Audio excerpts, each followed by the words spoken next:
2 Samuel 12. And the Lord sent Nathan to David. He came to him and said to him, There were 2 men in a certain city, the one rich and the other poor. The rich man had very many flocks and herds, but the poor man had nothing but one little ewe lamb, which he had bought. And he brought it up, and it grew up with him and with his children. It used to eat of his morsel and drink from his cup and lie in his arms, and it was like a daughter to him. Now there came a traveler to the rich man, and he was unwilling to take one of his own flock or herd to prepare for the guest who had come to him. But he took the poor man's lamb and prepared it for the man who had come to him. Then David's anger was greatly kindled against the man, and he said to Nathan, As the Lord lives, the man who has done this deserves to die, and he shall restore the lamb 4-fold because he did this thing, and because he had no pity. Nathan said to David, You are the man. Thus says the Lord, the God of Israel, I anointed you king over Israel, and I delivered you out of the hand of Saul. And I gave you your master's house and your master's wives into your arms, and gave you the house of Israel and of Judah. And if this were too little, I would add to you as much more. Why have you despised the word of the Lord, to do what is evil in his sight? You have struck down Uriah the Hittite with the sword, and have taken his wife to be your wife, and have killed him with the sword of the Ammonites. Now, therefore, the sword shall never depart from your house, because you have despised me, and have taken the wife of Uriah the Hittite to be your wife. Thus says the Lord, Behold, I will raise up evil against you out of your own house, and I will take your wives before your eyes, and give them to your neighbor, and he shall lie with your wives in the sight of this sun, for you did it secretly. But I will do this thing before all Israel and before the sun. David said to Nathan, I have sinned against the Lord. And Nathan said to David, The Lord also has put away your sin. You shall not die. Nevertheless, because by this deed you have utterly scorned the Lord, the child who is born to you shall die. Then Nathan went to his house. And the Lord afflicted the child that Uriah's wife bore to David, and he became sick. David therefore sought God on behalf of the child, and David fasted and went in and lay all night on the ground. And the elders of his house stood beside him to raise him from the ground, but he would not, nor did he eat food with them. On the 7th day the child died. And the servants of David were afraid to tell him that the child was dead, for they said, Behold, while the child was yet alive, we spoke to him, and he did not listen to us. How then can we say to him, The child is dead? He may do himself some harm. But when David saw that his servants were whispering together, David understood that the child was dead. And David said to his servants, Is the child dead? They said, He is dead. Then David arose from the earth, and washed and anointed himself, and changed his clothes.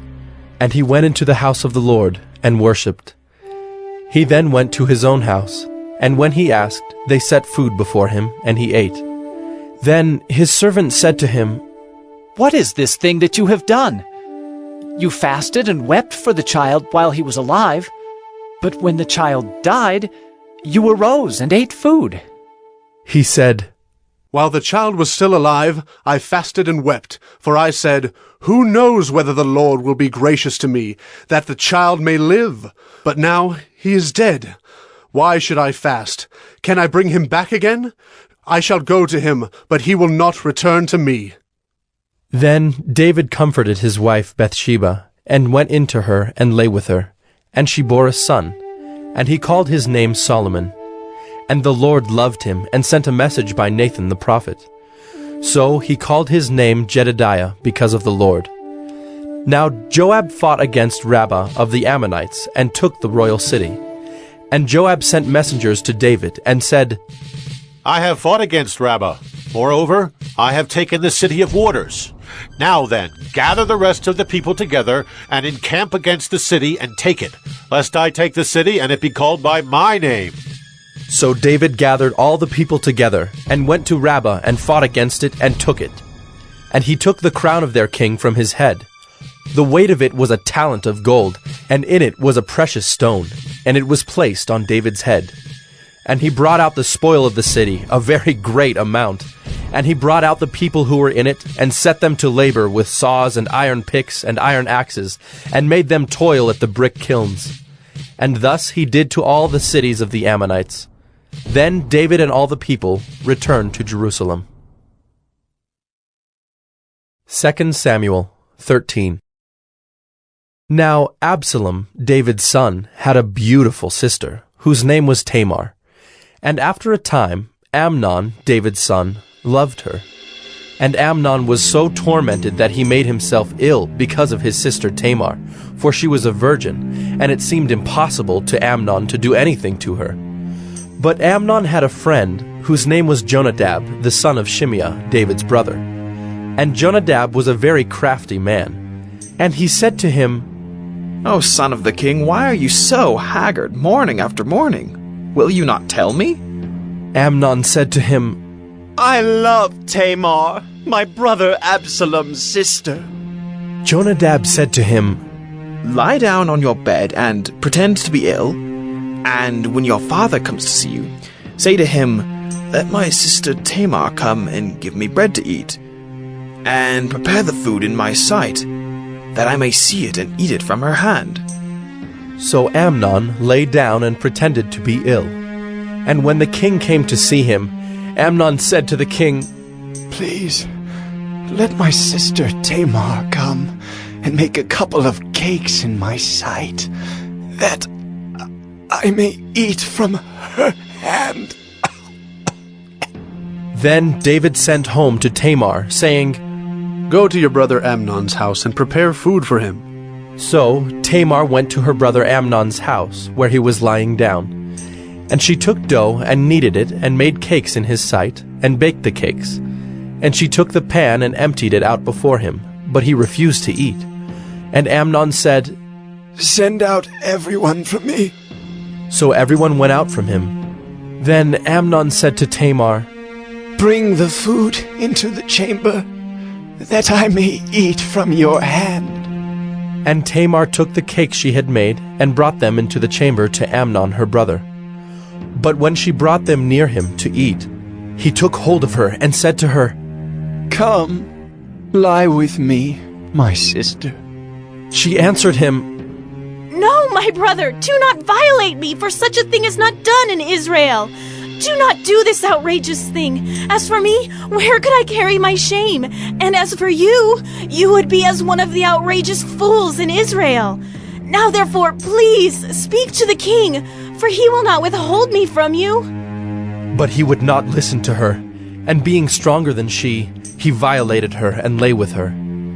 Then Amnon hated her with very great hatred, so that the hatred with which he hated her was greater than the love with which he had loved her. And Amnon said to her, Get up! Go! But she said to him, No, my brother, for this wrong in sending me away is greater than the other that you did to me. But he would not listen to her. He called the young man who served him, and said, Put this woman out of my presence and bolt the door after her. Now she was wearing a long robe with sleeves, for thus were the virgin daughters of the king dressed. So his servant put her out, and bolted the door after her. And Tamar put ashes on her head, and tore the long robe that she wore. And she laid her hand on her head, and went away, crying aloud as she went. And her brother Absalom said to her, Has Amnon your brother been with you? Now hold your peace, my sister, he is your brother. Do not take this to heart. So Tamar lived a desolate woman in her brother Absalom's house.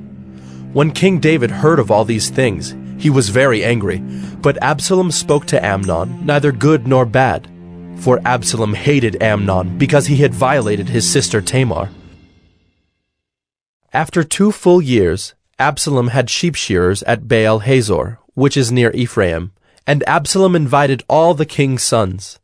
And Absalom came to the king and said, Behold, your servant has sheep shears. Please let the king and his servants go with your servant. But the king said to Absalom, No, my son, let us not all go, lest we be burdensome to you. He pressed him, but he would not go, but gave him his blessing. Then Absalom said, If not, please let my brother Amnon go with us. And the king said to him, Why should he go with you? But Absalom pressed him until he let Amnon and all the king's sons go with him. Then Absalom commanded his servants, Mark when Amnon's heart is merry with wine, and when I say to you, Strike Amnon, then kill him. Do not fear, have I not commanded you? Be courageous and be valiant. So the servants of Absalom did to Amnon as Absalom had commanded. Then all the king's sons arose, and each mounted his mule and fled.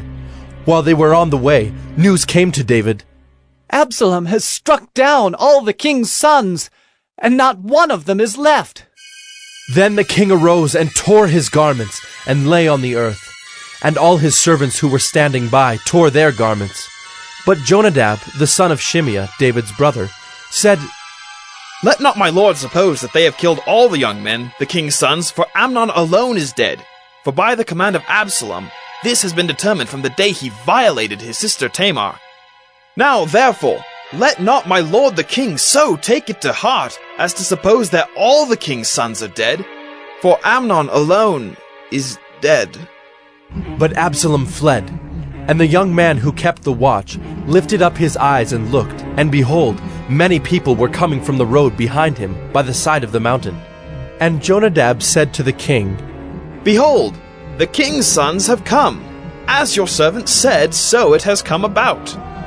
And as soon as he had finished speaking, behold, the king's sons came and lifted up their voice and wept. And the king also, and all his servants, wept very bitterly. But Absalom fled, and went to Talmai, the son of Ammihud, king of Geshur. And David mourned for his son day after day. So Absalom fled, and went to Geshur, and was there 3 years. And the spirit of the king longed to go out to Absalom, because he was comforted about Amnon, since he was dead.